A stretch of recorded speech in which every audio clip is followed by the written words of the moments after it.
Perry, we have Miles Cartwright. We'll start with an opening statement from Coach, then we'll open it up to questions for all three. So, Coach.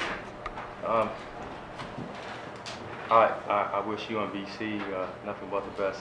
I think those guys came out from the start, played hard,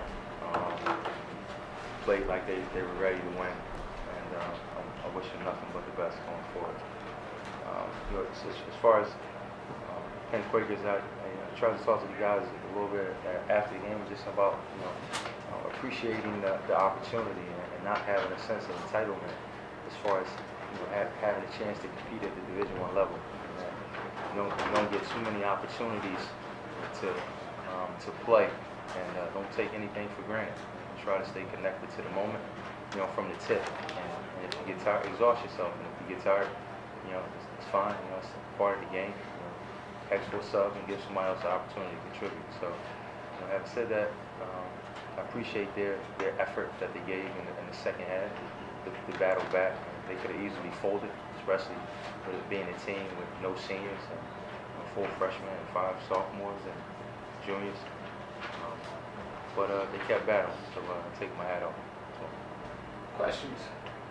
You talked about some of the lessons that you're trying to teach you guys. Do you find yourself in that mode of thinking a particularly large amount, especially, say, at halftime tonight with a young team?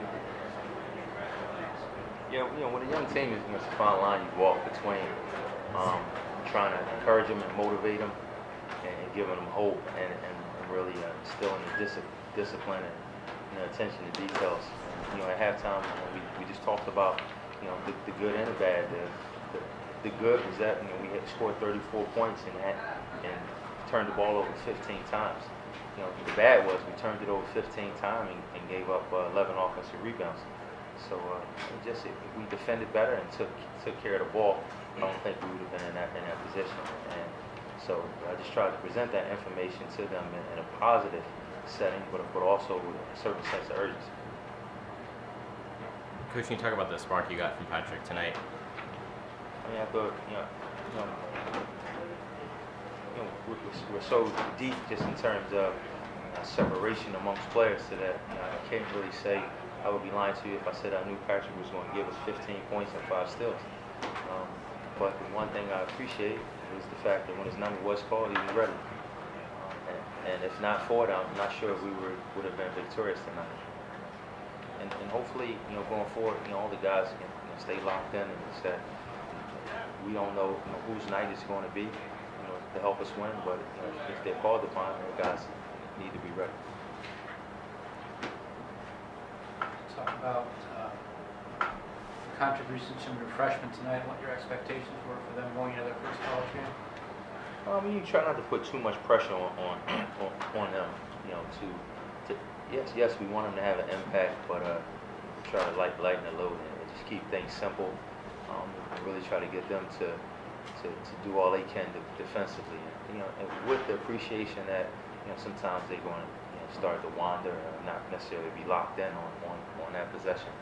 And as a team, I think we got a lot of work ahead of us, but I do think this team has a lot of potential. I think we have the ability to be a pretty good team. It's just going to take a lot of work. And November the 9th, we're not there yet, but I'm encouraged by just their willingness to be coached. Can you talk about how Miles, what it says about the character of this team to be down 22 points and not win this game? It's big for us.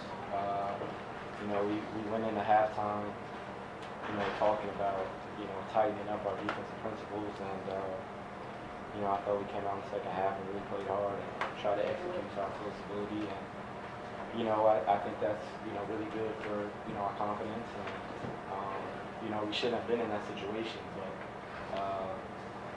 that time came and we just kind of buckled down and played as hard as we could. Miles, when you're out there with Tony in particular, are you saying things to him sort of to teach him a little bit and to get him going in the right direction? Yeah, there's not much I had to say to Tony or Pat or Cam Croft. They all know how to play. Only thing I tried to tell Tony was just to calm his nerves and come out and be confident. and I thought he played well. So you know, there was not much I had to tell him. I think he did really well. Miles, it's been well documented how much you guys lost at graduation from last year's team, being the top leading scorer returner. How much did you feel the need to kind of step up, especially after the first half? I just wanted to play the right way and, you know, take what the defense gave me. I didn't try to force anything at all. You know, I'm just grateful. I have, you know, great teammates, and they were finding me when I was open. And, you know, luckily I made some shots.